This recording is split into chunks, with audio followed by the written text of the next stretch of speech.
Hello, hello, hello. Welcome. Tonight is Kings Must. Oh, sorry. I'm mixing it up tonight. Excuse me. Where are my kings? This is the men's locker room tonight. Woo! I'm just excited because yesterday was just so amazing. And where's my king? Queens, right? I mean, queens must wear crowns. I'm just getting tongue tied, all messed up today. It's okay. It's okay. So again, welcome tonight. This is an awesome night tonight because we're gonna do something a little bit different. We every week we try to create new topics to discuss. And again, being that it's all about the men, I make the men important because the men have a voice. The voice must be heard. And it's great to have men that want to stand up and be examples of what kings should be and have just mature conversation and talk, real facts and and they share real experiences. So tonight's topic is about domestic violence against men. Now that's just something that's mostly unheard of, especially in the black community, right? Because the black man is like the king. So you wouldn't want to hear that. What are you talking about? Domestic violence and then relating it to a man. That person becomes, automatically alarmed. Like, what is that? That doesn't make any sense. But guess what? Gentlemen, ladies, because I know you're on, this is something that does exist and is very prevalent in our communities, very prevalent. So, let's talk about it tonight. Let's talk about domestic violence against men. And I have a few things, because, I like to do my research. So I have a few things to share just to educate everybody. Like, this is really what it's about. So, domestic violence is a strong um, topic to talk about, sensitive, just as rape, just as any type of abuse, right? Is one thing about the women. The women always have support in that area. The women have a safe shelter to run to with herself and her children. A woman always has a safe phone call. She can pick up the phone and say, I need help. And she will immediately be taken in. But when a man does it, they have no support or very, very little support. So it's been going on for years and years now, and it's taking a new type of height because what's happening is within an intimate relationship, the women are becoming extremely controlling, but intimately. But guess what? That's a form of abuse, right? So let me just give you a bit of facts. So domestic violence again deals with domestic violence experienced by a man in a domestic setting, such as a marriage, right? Whereas domestic violence against women, violence against men may constitute a crime. So again, the laws vary with the different jurisdictions. It's valued more if the man is abusing the woman, but it's not taken so seriously when it's the opposite way around. So men who do report it, they face social stigma, right? They report what's going on to them because they can't take it anymore, but they're also embarrassed, and they're also feeling ashamed to talk about it because society paints a different picture on them, right? Like you're weak. Like, what is wrong with you? How could you let a woman take over you. You're supposed to be the man. But believe it or not, there are plenty women that are super aggressive, even ones that suffer mental illnesses, that take their aggression to the point that they can actually kill their partner, their spouse. And it'll come out in ways that the husband or the partner wants to protect that woman, because one, because he loves her so much, and two, they don't want anybody to know what's going on in the home. So again, for men to report domestic violence, they face a social stigma. Like their masculinity is at stake. But guess what?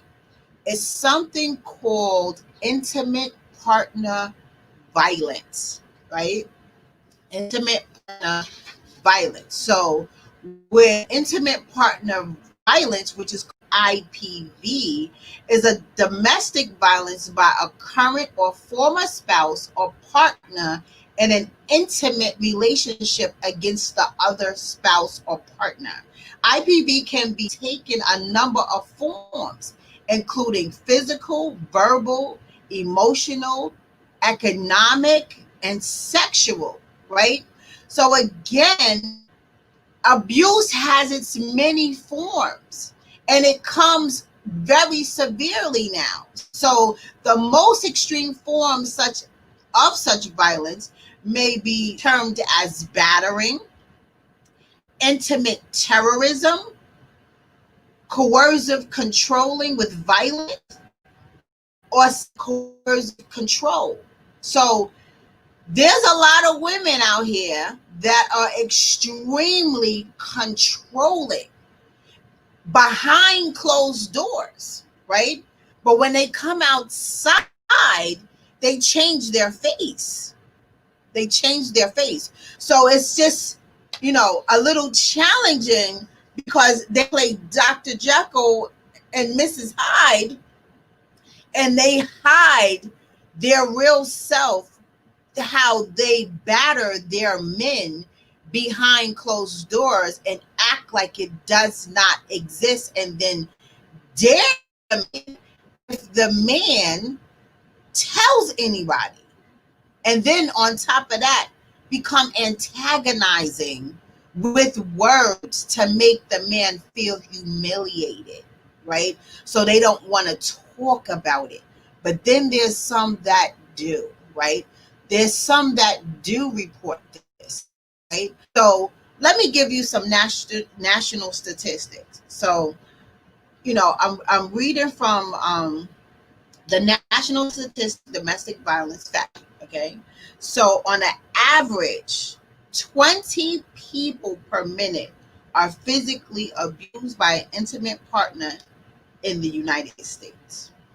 During a 1 year span, that equates to 10 million women and men, right?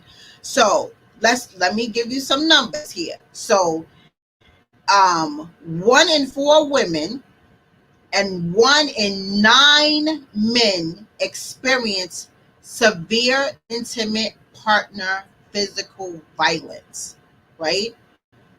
Again, I'm going to say that 1 in 4 women, but 1 in 9 men. Again, this is what's reported. Imagine what's not reported, okay? Experience severe intimate partner physical violence, right? So then 1 in 3 women and 1 in 4 men have experienced some form of physical violence by an intimate partner, which includes slapping, shoving, and pushing. That happens a lot, right? More so than anybody will tell. Another fact, 1 in 7 women and 1 in 25 men have been injured by their intimate partner, right? 1 in 4 women and 1 in 7 men have been victims of severe physical violence. 1 in 7 women and 1 in 18 men have been stalked by an intimate partner during their lifetime to a point in which they felt very fearful or believed that someone would hurt or kill them. Those numbers are very high. And again, this is about the numbers that's reported. So imagine if everyone had the courage enough to step up to say, this is happening to me. I am a man and I am suffering from domestic violence in my home. So I'm going to bring on our panelists who are so awesome and amazing right now. And we're going to talk about the facts that I've just, read out to you. You're going to hear some experiences that have happened to people.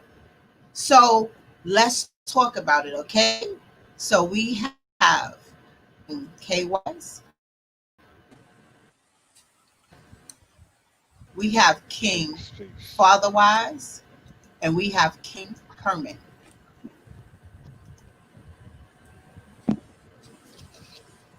Good evening, gentlemen. Peace, peace. Good How evening. Good are evening. y'all tonight?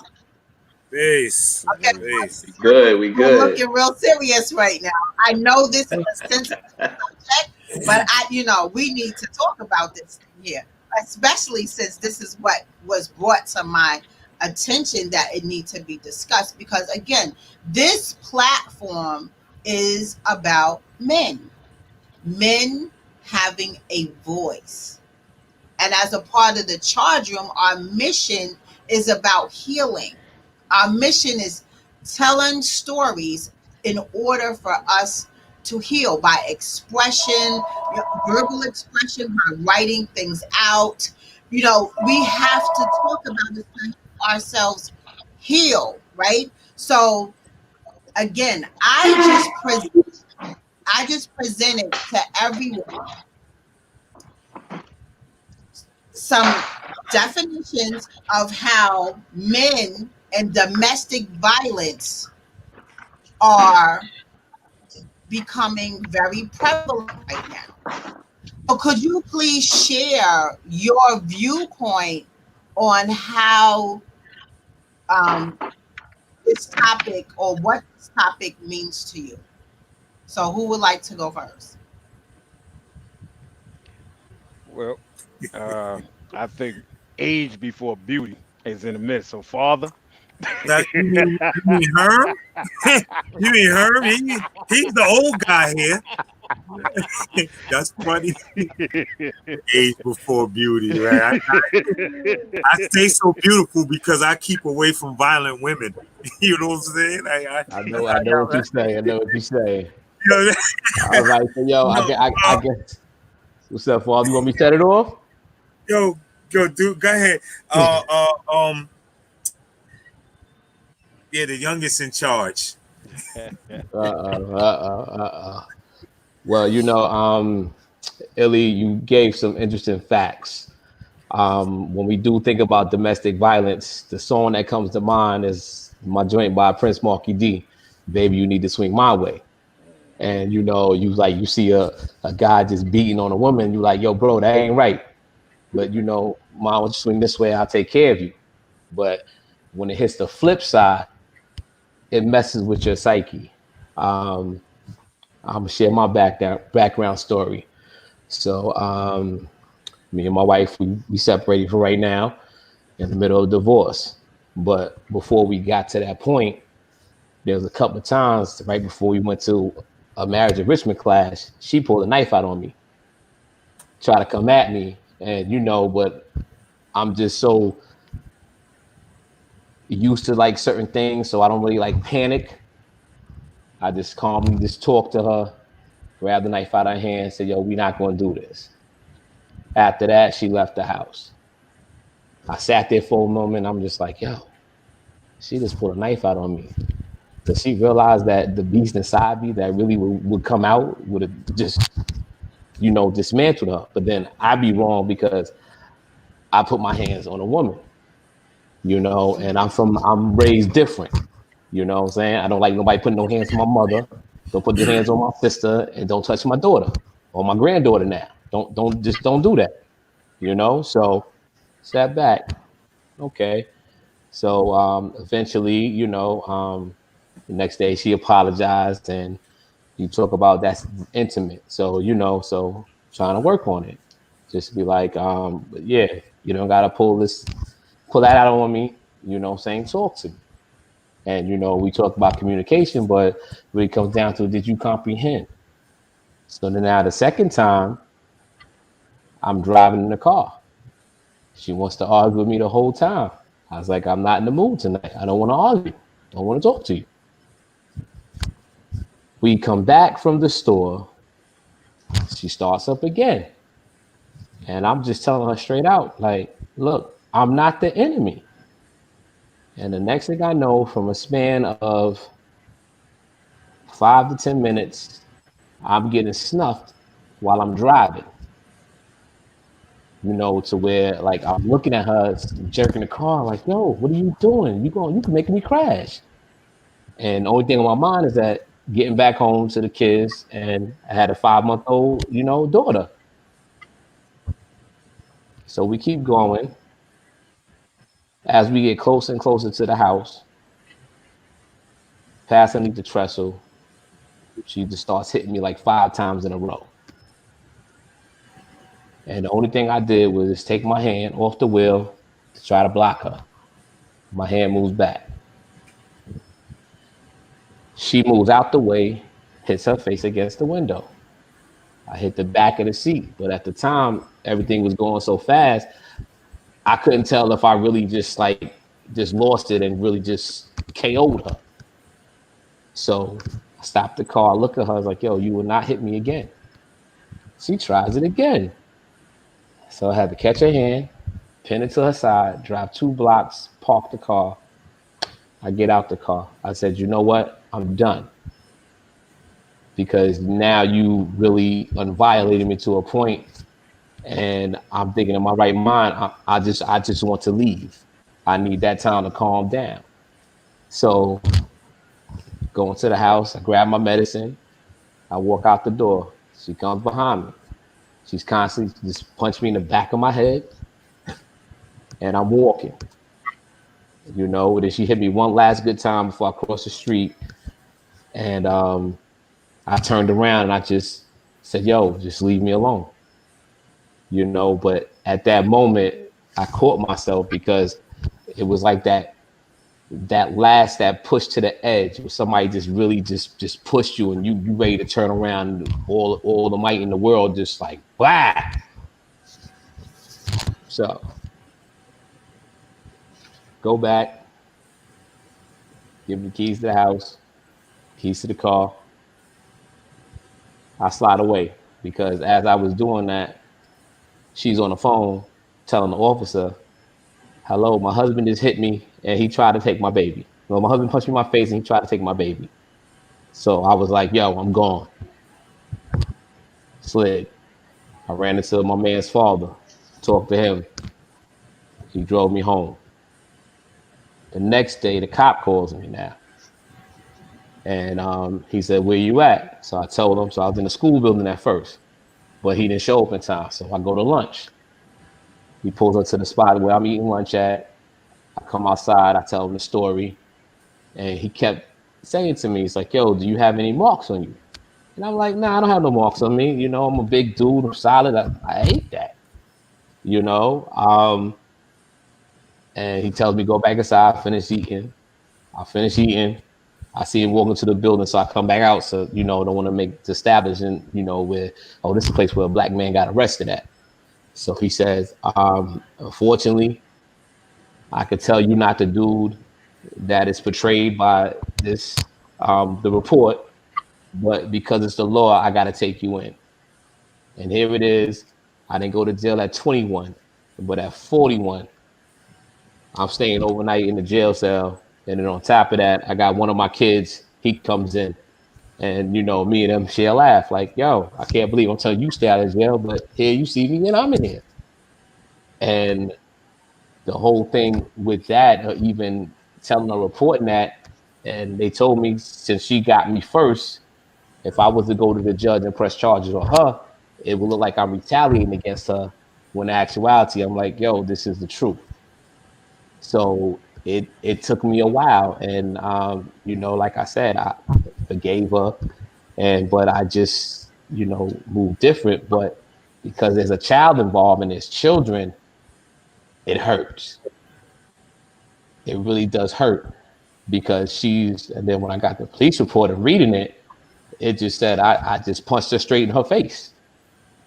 And I'm sitting there like, that don't make sense because when did I just cold punch you in the face? And I'm right-handed, but the right side of her face is swollen. So I'm just looking like, yo, this can't be happening. But that was my world about a year ago, May 2nd, 2019. That was my world. And it comes to the fact that where it's like, you got this, you got that, but how do you tell? How do you even, mention that? And then it's like, telling the story. I just got tired of telling everybody, from that point to where I'm at now. And but it's something that, I came to grips with. It's like, you know what? It happens on both sides, but it's always how you handle it. And that's just where I've been at right now. And that's been my dealing with the domestic violence. Okay, so I'm hearing you speak, and I want to bring out a few points. Okay. Because again, just like how you said, you repeatedly told your story, and when you repeatedly told your story, I don't know what your thought process was, but it does sound like you were a bit frustrated to explain yourself multiple times when it's a situation that you were manipulated, and really the whole situation was manipulated, and you were forced to look like the villain when really you were the victim, right? So how long were you experiencing this aggressive behavior in your relationship? This really, I would say, from March to that May. So that's just like those So like specific. it was like almost like a flip of a switch. And So to a everything point, I flipped out, and just, you know, the aggression was there. Was there something right. going on in your relationship? Like, were you on the verge of separating anyway, and she was angry that you guys were separating? Like, where did the communication fall short to where aggressive behavior was um, approached towards you? At what point in your relationship did the communication fall short? Because you did mention she had a challenge to comprehend anything that you brought to her to discuss. Like, did it go over her head? Was she being rebellious intentionally? Was she emotionally disconnected to you? Like, well, what fell short of that communication? Where do you that you can you feel at any particular point where the anger heightened, where she had to actually hit you and then manipulate the situation to turn it around to say you hit her and would just take her baby? I would say that it would have to be, you know, just in general, like that night. But there were other things that, you know, led up to it, where she had one way of how things went, and I'm telling her, no, this is what's really happening. And it just seemed that, you know, because she was making a little more than me. It was her house that I moved into, and it was almost like, because it's my house, it's gonna be my rules, or you know, you got to go. And So she took a controlling approach towards you. right, Okay. you know, and when she would, you know, want to argue and respond or loudmouth, you know, I like peace. So step to the side, calm down, they come back and let's talk. But a lot of times it felt like I was on a reality show, because the incident that happened way back in the beginning was still being brought up. And I'm looking like we came together, we solved it. So what happened? And then as I was going to a couple of counselors, they was like, no, Herm, you're wrong.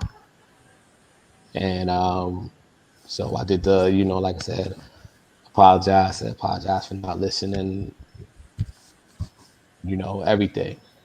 And it was just like that wasn't enough. And then I was steadily being compared to her ex. And it just just spiraled out of control. So the point that you felt that this was abuse is from the months that it was continuously happening, from March to, what did you say, May? Yeah, so May, when the incident happened, and then, you know, I was you know, like I said, arrested. So did you ever resolve it, or y'all just went straight to applying for a divorce after that? We tried, but it was still like the same old, you know, running around in a circle, to where, you know, even when we went to the counselor, it was just like, one minute we were fine and, you know, trying to work on it, trying to get, you know, back together. The next minute, yeah, but he don't do, and I'm just like, no, just, we're supposed to be, you know, like I said, working on it. Then did you forgive, or it still keeps coming back up?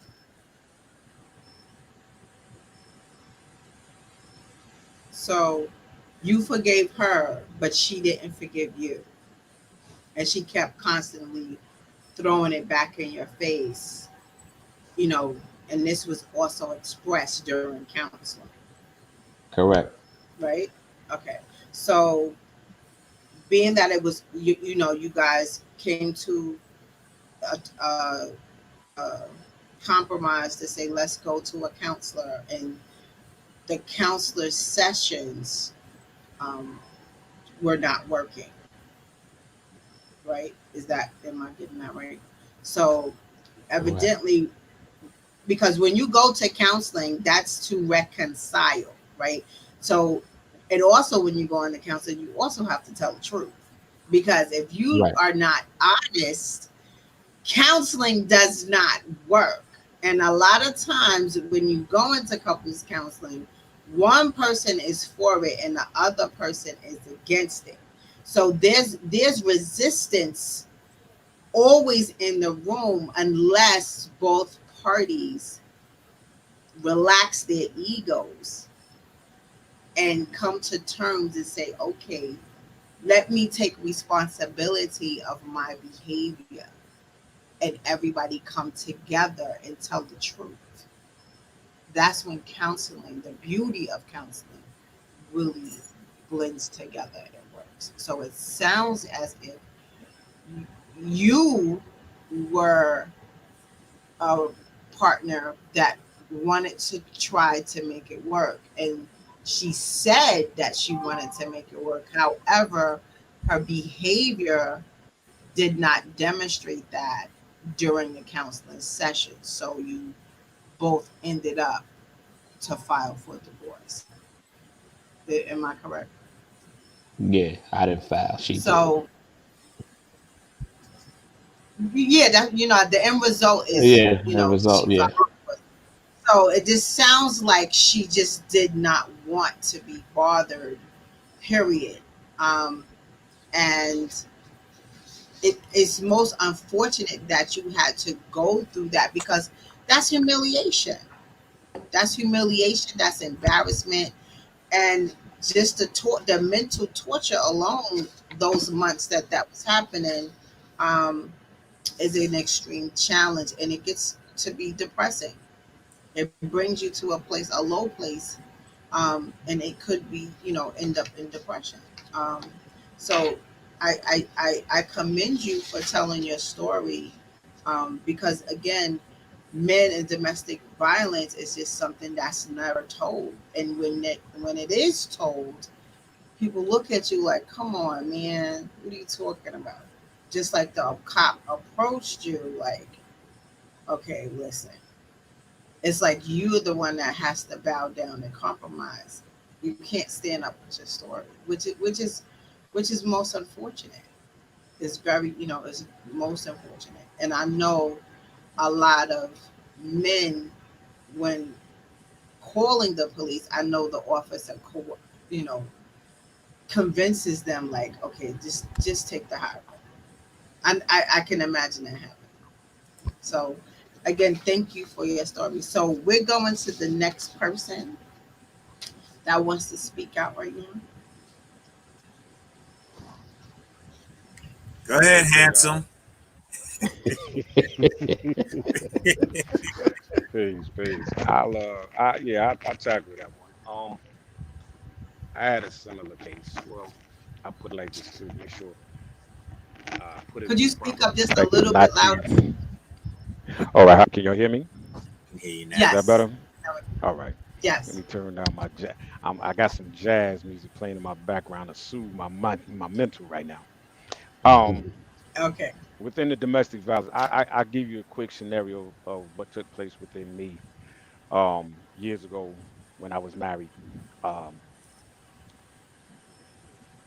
we were going through our little issues, our squalls and stuff like that. And at that point in time, I felt like enough was enough, maybe in my mindset.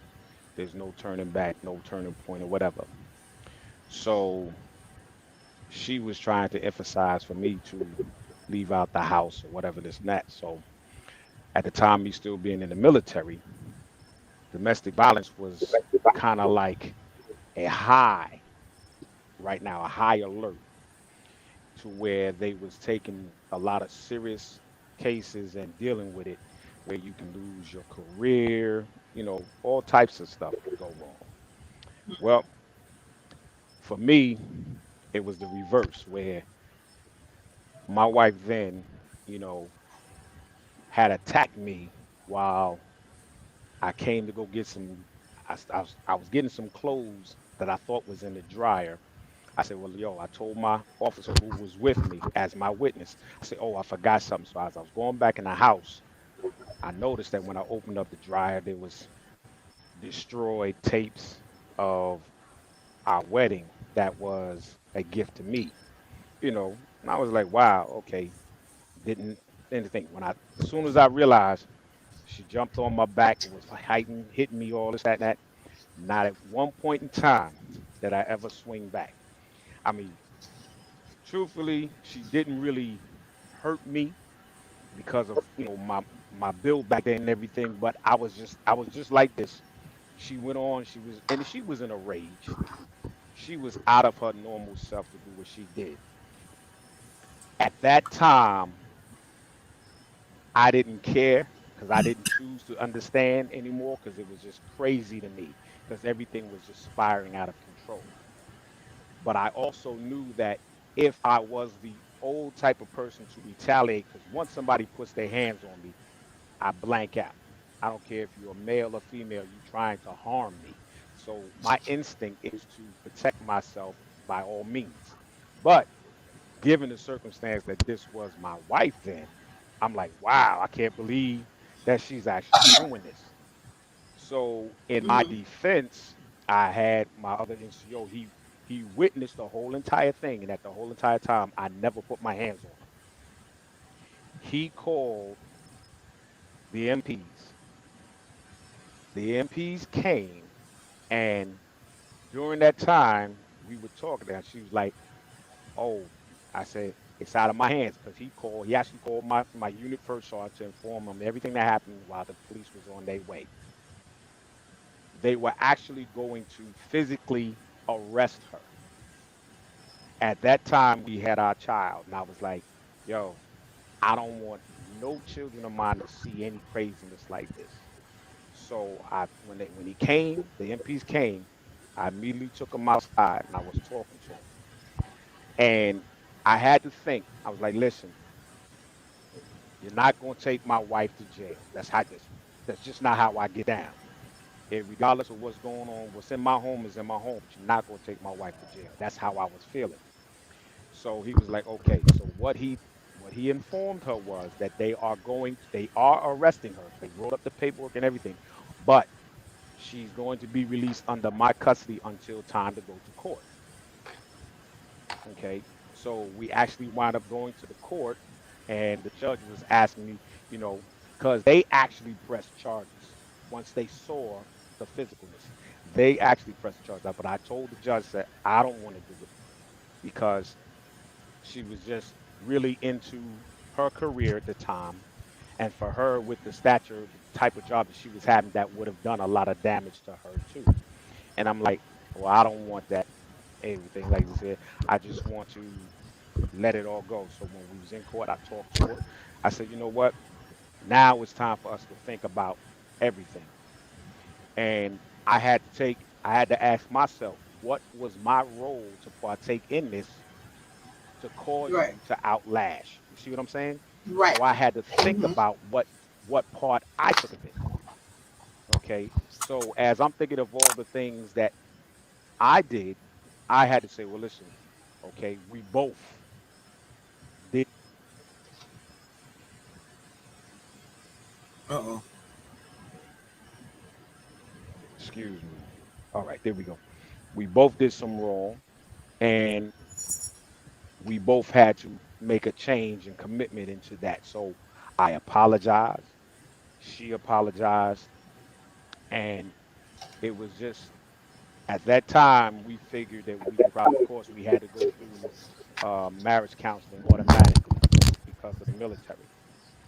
So as we were going through the counseling, there were some things that came out on both sides that were both harmful and alertful, to a point where we figured, okay, maybe we can try and make this work and move past and move on. Well, years went by and we did, but there were just uh, other things that implicated the relationship. For one, being in the military, with the job that I had, I was constantly away from the home. So she had to do a duality relationship role as father and mother within our kids and all that other stuff. So, and when I would come back home, it's like now I got to adjust to the changes that she made, and where I'm figuring everything would be the same as I left it, should be the same when I get back. It wasn't the case. So I kind of had a hard time adjusting to those measurements myself. So we kind of just continued to clash. Um, to make the long story short, yes, we did get divorced after years or whatever. But the best part of it is that now, at a time in our lives when we got older, we are able to come together for our self healing and as well as our children. So I can't say that I'll never say that it's right to put your hands on anybody, because it's definitely wrong to me, point blank, period. And we have to be able to relook at the situation what did I do, what did she do, so forth. And now we're able to talk about it, and we're able to maintain even a better relationship outside of the marriage. So was the domestic violence necessary? Absolutely not. Absolutely not. You know, but did it take place? Yes. So you have to deal with what happens at that point in time. And then thank goodness that we were older enough and wise enough to talk about it later to get a better understanding of each other to where everything is okay in that aspect. So that's one of the cases that I've had and stuff. So that's my story on that part in short. Okay, so it sounds like again she was angered at an issue between the two of y'all. Um, y'all were fighting. It got to the point where you were upset, Mm-mm, but you did not mm-mm. retaliate. Um, the good part is you identified your role and you still also protected her at the same time. That you didn't take a retaliation standpoint. And as time moves Mm-hmm. forward, like because again, you also taking responsibility of your mental, your physical role, because you were in the service, it made a huge dent in your marriage, and y'all were not mature enough to bring it together to hold your marriage together because time and space had a impact on just being human. Um, the good part is Mm-hmm. both of you forgave each other, and as time moved forward, you both learned that Mm-hmm. there's an understanding with maturity and time coming together I lost that audio. things can be mended, right? So again, I'm hearing the word forgiveness um, We lost audio. twice. You lost audio. I can't hear you, You Queen. lost. Can't hear you. You can't hear Can me any at of y'all all. hear me? I can hear Can you you. hear Okay, me? but I can't hear the Queen as she's replying. Okay. Exit out and then come back on. Okay, Exit I'll out and come sign back out and I'll come back. Maybe it might be on me. on. Right. So, Father Wise, you are the last man on the totem pole, and Oh man, you also pulled this topic. I did right. You You sure didn't have did. to. You didn't have to put it on me. I didn't. I don't. I No, didn't need I'm everybody not to know. putting on I you. told you. Sometimes you just have to take responsibility because this is what Sometimes you you wanted have. to do. Sometimes you have to just take responsibility. Just step up to the plate. What? Let me give you this.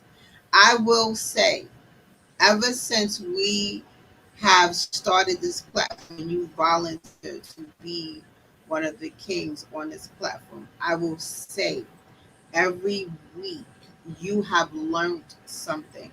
And every week you demonstrate how you applied your learned knowledge. And that is a beautiful thing. So for you to come on, and again, not only are you applying your learned knowledge, that's just, again, you are taking responsibility of your own behavior, and you are demonstrating that when you shift your mindset and open your mind, stretch your mind, and to receive new information, that can demonstrate how you can change your mind to help your situation better. So I want to commend you on the efforts that you put forth to demonstrate that healing can happen if you stretch your mind, open it up to receive information that is beneficial to you, to apply to your need at the moment to make your situation better. So it's not just what happens, it's how we respond, right? So, again, I commend you. but you Right. did call this topic. So really, you should have been the first one. But it's okay. You had to swallow the courage pill. Thank, You had to swallow the courage pill to get to this point. So again, I commend you. I commend you. So thank you. the floor is yours, sir. All right. Save the best for last. Thanks. First and foremost, right? I want to commend Big Herm and the God K Wise for your actions when you were being when you had the violence perpetrated against you. Like, we come from that era. We were taught by men. Like, I was raised by a man who was raised by a man, and you don't put your hands on a woman, right? And I commend y'all for that. I say, cause let me tell you, I had a incident. Like, I can't say that. You know what I'm saying? I can't say that. I had an incident where there's argument, and you know how we do. So we leave, and they follow behind you, finger in the back of the head, da da da da da da da da da. And then she pushed me, and when she pushed me, I fell. Like she really pushed me. Like I was 230 pounds at the time, and like she pushed me, and I fell down, and I was like, yo, got up, and I got up, and she was in my face, right, and I said, yo, just leave me alone, like go ahead, whatever, and then she spit in my face, and then took her hand and mushed me in the face, right. When she did that, all I just, I'm like, I look back, I'm not proud of it and all, but I just look back at like my pimp hand came out. And it could have been the pimp fist, but it was an open hand, and I just bow right across the face. And then I was like, oh damn. Like immediately after I did it, I was just like, ah. So I turned around, I was like, I'm sorry, and I turned around and leave. She hit me in the back of the head with a bottle. I had this massive swelling back here. The shit damn near knocked me unconscious. Bottle broke, and I was just like, it wasn't no regular bottle either. It was one of them old Chardonnay wine bottles that were full. And I just remember going dizzy, and I remember her saying, how you like that? How you like that? And I just remember once the bottle hit me, and I remember couldn't see him for a split second, right? And I just remember just throwing a punch out there, like just trying to, just defend myself. I just remember throwing the block and the punch out there, put her down. Police came, remember, she got, you hit me, and blah, blah, blah. And she didn't even call the police, right? She called her brothers and her cousins. He hit me. I said, make sure you tell him you hit me as well. So, brothers, and we talking about the one brother and about 6 guy cousins. And I was like saying to myself, I was like, yep. I said, this is going to get ugly real fast because they're not going to be trying to hear the whole thing. And I just remember going upstairs, getting my gun. Plain and simple. I got my gun, slapped the clip in. I put 2 extra clips in my pocket. And then I sat on this front porch. And I was waiting. And I was like, so when they pulled up, what's going on? And then the brother ran up on me. He was like, what's going on? And he saw the gun because I had it sitting right in my lap. I was just sitting there waiting. And then I said, and then he backed up and he told the rest of them, he got a gun. And I was just like, look, she attacked me. I was defending myself. That's it. I said, anybody who knows me knows, like, I'm not that dude, man. I don't go around hitting women. I'm not an abuser. I'm not like, that's not me. That's just not my style. But I tell you what, I will defend myself by all means necessary. Um, Kay said it best, man. If you attack me, like, I'm going to defend myself, whether it's to go all out or just to restrain you. I'm going to defend myself. And then I remember her telling her cousin, no, it was my fault, but they were still mad and all this. And I'm like, yo, like, mind your business. And I told her, I said, yo, you should have never called them over here. I said, because I already know, because, like, I got 5 sisters. I got a daughter. I got a mother. Yo, if anybody put their hands on my sister or my daughter, I'm putting them in the dirt. There's nothing to talk about. I made this clear to my daughter, like, to anybody, like, you put we don't do that. But we have to defend ourselves. I was listening to her, man, like, what if she would have stabbed him? Not even meaning to kill him but just to stab him in the shoulder, and he moved to the side. Could have very well went into his chest. Kay Wise had his back turned. She could have stuck a knife in his back. She hit me in the back of the head with a full wine bottle. Some people die from getting hit in the head. Aneurysm in the hospital, seizure, whatever. Like, come on, like, I don't know, man. A lot of women,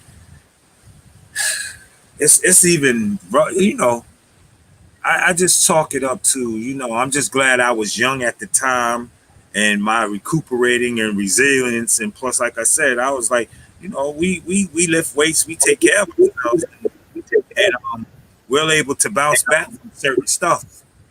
But I think the way my body is set up nowadays at this age, I think a bottle over the head might do the job, and that might be it. So I'm going to I'm going to protect my neck as always, and it was, and then the relationship just kind of went on. I'm sorry, and went on. But I guess we both felt some type of way still, because I remember another incident where we got into it, man, and she did something, and she burnt me with a curling iron, yo.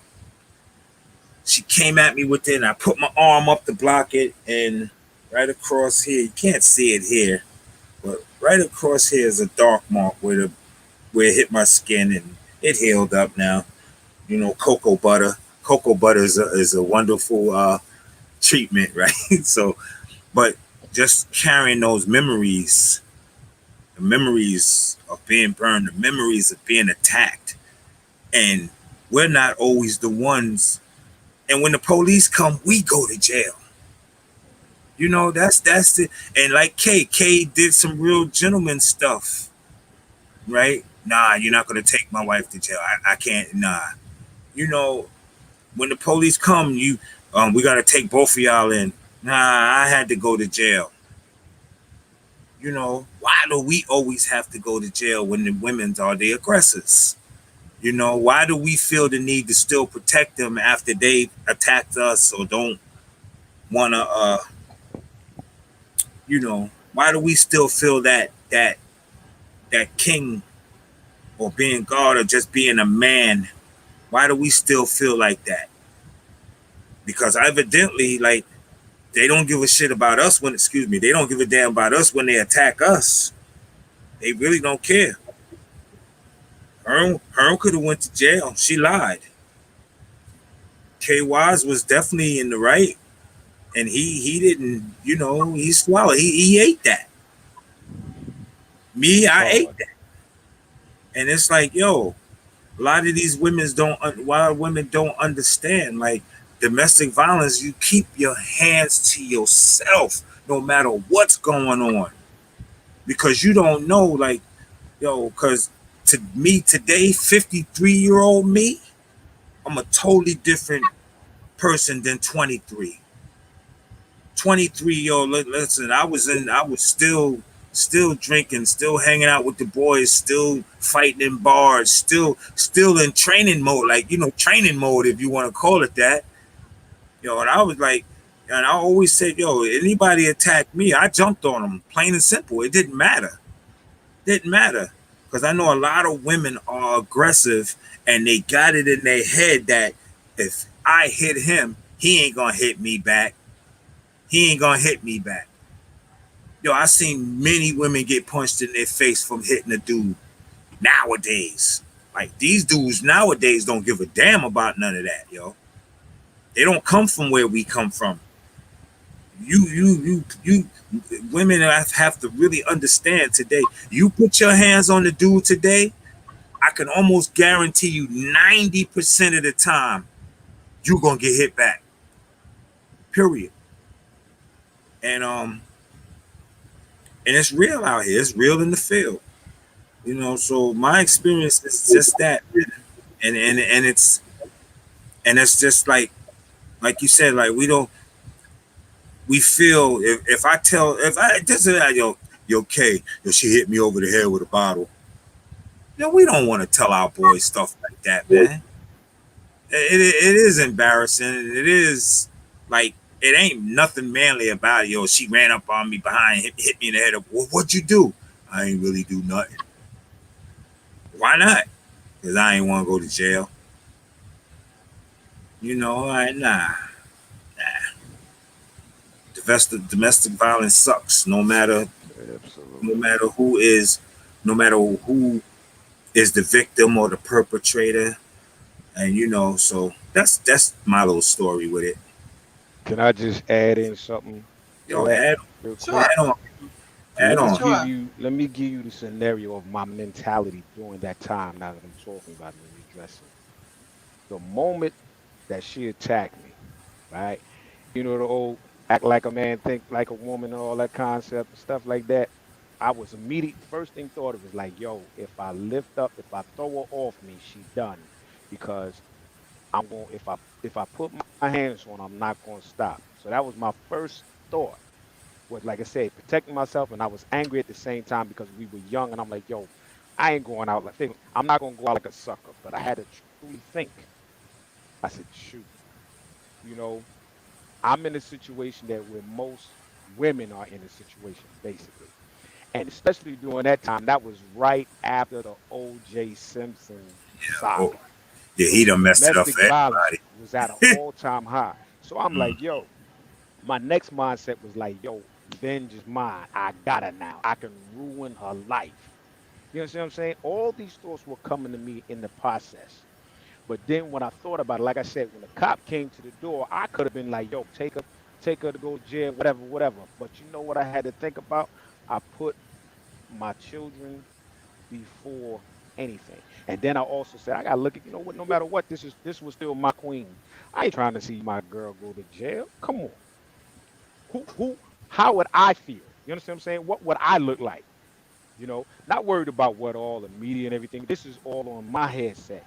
Yo, that's it's crazy. But like I said, then my mind starts spinning about, okay, in her defense, what did I do as my partake of the situation? So I had to calculate. Nah, you're not, because again, when we put our situation in other people's hands, it's out of our hands. And then certain things can happen that can be very detrimental. So I chose to pull the reins right back and take control of the situation by telling the cop, nah, you're not going to take her to jail. My child will not see her mother in handcuffs, point blank, period. Just as I wouldn't want my child to see, but my child has seen me in cuffs before. So what's the effect of my child seeing her dad in it versus the effect of a mom? Should be still the same thing, but parents. But I look at it like I never want to see my lady in cuffs. Even if the fault is both of ours, I still would not want to see him in cuffs. But it was a hard lesson to learn, and that was a hard pill to swallow from being the person I used to be. Because yes, you put your hands on me, my automatic reflection is to defend, and sometimes my defend may come with a swing, may come with a push and slap or whatever. But I had to think of the whole process. This is my wife. This is my wife. So if I hit my wife and abuse my wife, yo, I'm thinking about my mom's whipping my behind, her mother whipping. I ain't worried about the man. I'm thinking about whipping my behind with their words because of what we were taught, how we grew up, and how we was taught to respect and protect our black women. Even in the midst, now I grew up in and seeing domestic violence all around me as far as uh, my elders. And I told my brothers, even some of my brothers had their situations, but I'm talking about family members that they would have knockdown, drag out fights, and I'm like, I can't get that. I don't understand that. But when you in them shoes, your own self, it's like, wow, I was totally shocked. Like I couldn't believe that this would take place. you know. So it's like, what do you do? So all these scenarios I could have done to her, but I chose the right one in my mind not to because, again, I look at what my responsibility and role was in it, and did not want to see her in cuffs, nor did I want my child to go to that experience and motion see her mother in cuffs. And that's just how that's what I just wanted to add on to that. So I commend all three of you for expressing your stories. And again, because you are all men and you are speaking up, it's not something common for men to talk about because of how society paints a picture of this machismo of, status that men are supposed to have. Like, how could you not allow your woman to take over a situation in your household? You're supposed to be the man. And again, as I stated previously, amongst starting, there are women that are extremely controlling.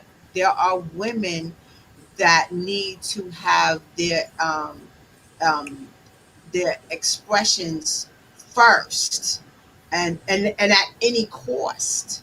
So yes, and any type of disagreement, is a lack of communication.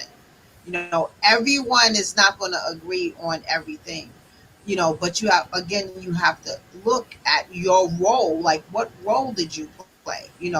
A lot of times when in a situation of a man and a woman gets to that angered point over a long period of time based on the treatment that she's receiving, and I'm gonna say most of the time allowing into her cipher, right?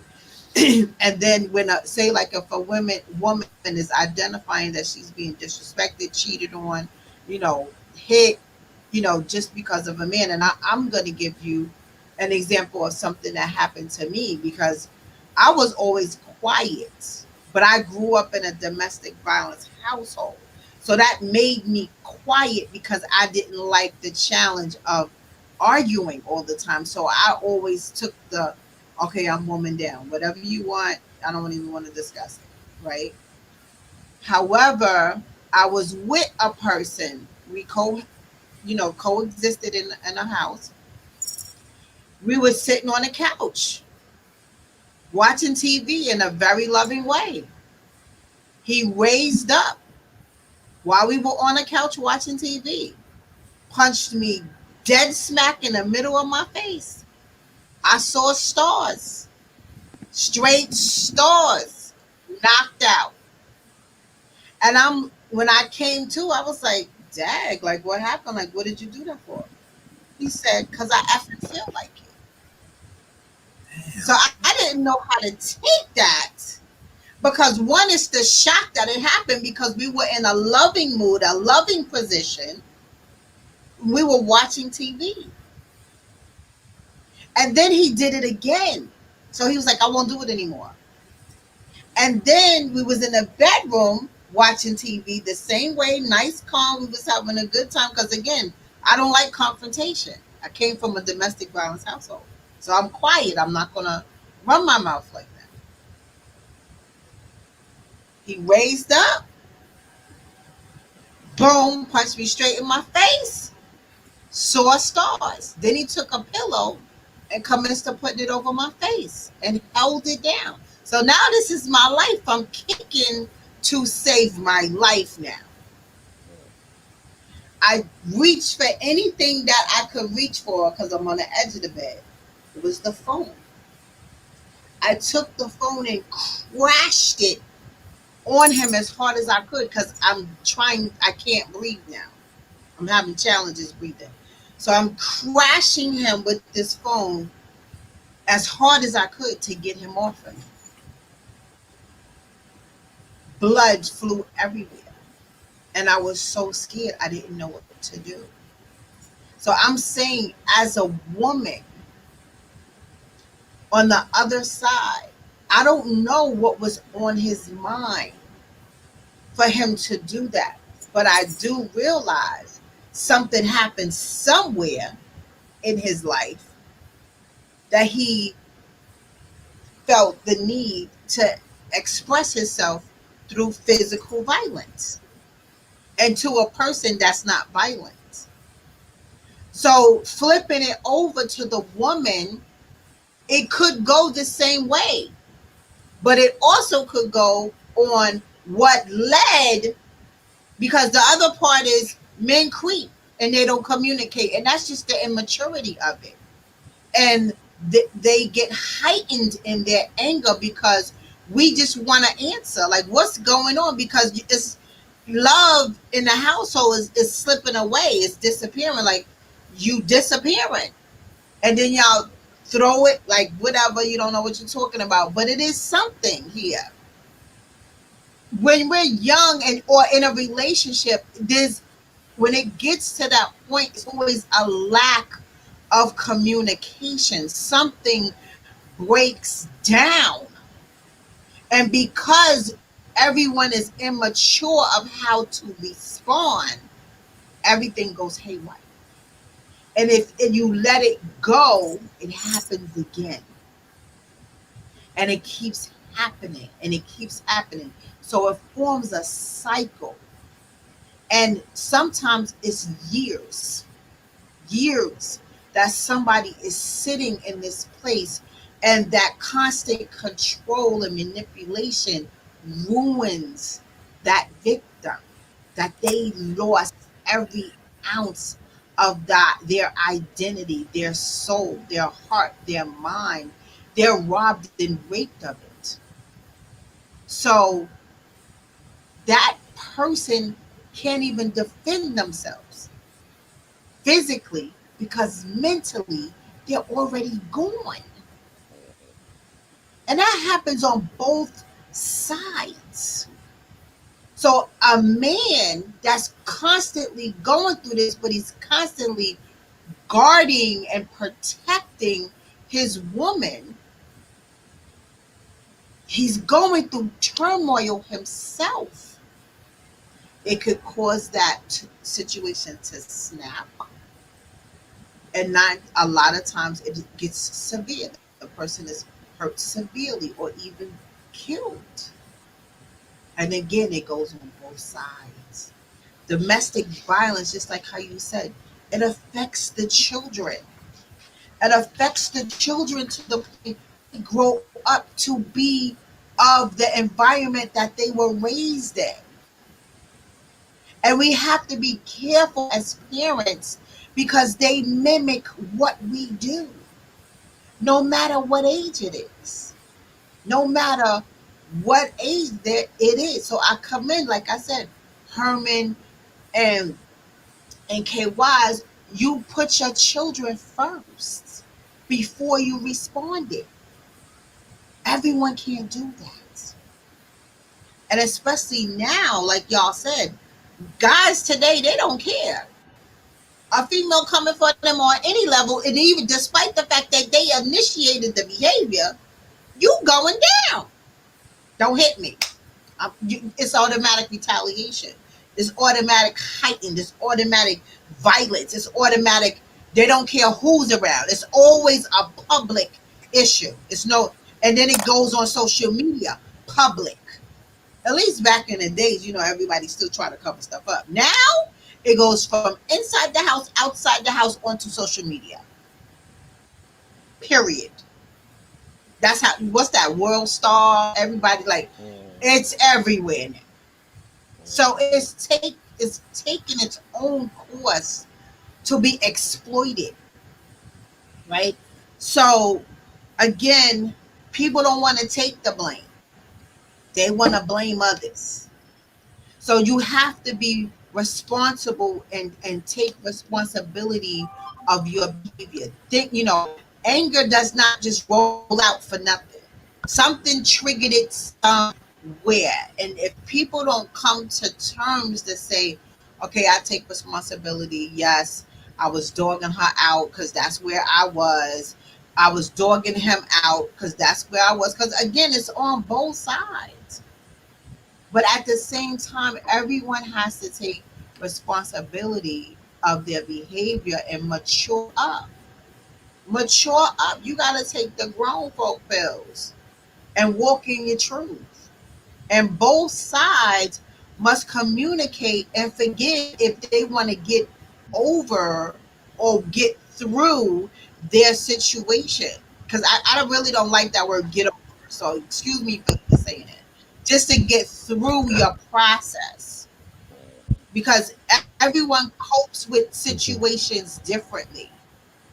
But also at the same time, if you feel you can't cope, you have to get help. You have to get help. So again, you got to create a safety plan to help yourself out. I always have a rule in my life. I will never give somebody 100%. I will give you 95 because I need 5% to save my life. I need 5% in my pocket to save my life. So every situation that I've been in that I needed to exit stage left, I took my 5% and exited stage left. I never said, if I see it's a breaking up situation, I'm never going to sit there because I have a choice. I gave myself 5% to save my life. I always have an exit plan. Life is just too short. You have to save your life because it's too short. And I'd be damned if I'm going to have somebody take mine from me. No one is going to do that. Just like y'all said, y'all have to protect yourself.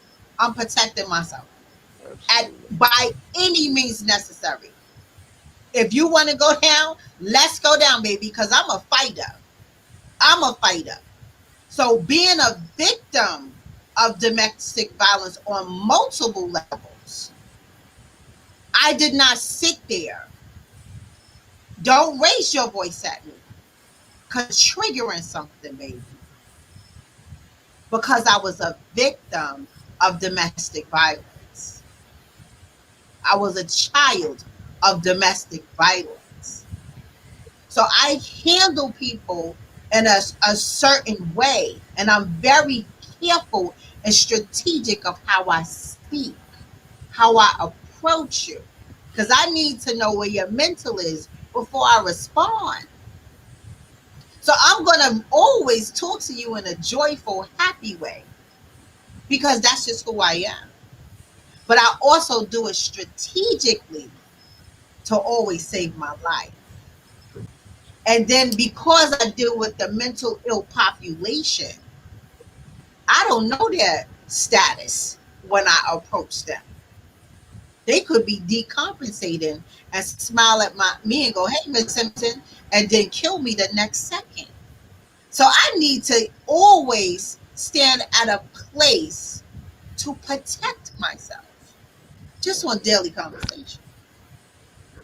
So it's up to us to take responsibility of who we are and what we want and create a navigational system to put boundaries and standards in place through any relationship that we have, whether it's business, personal, intimate, child to mother, family, friends, whatever it is. We always have to place ourselves to protect ourselves.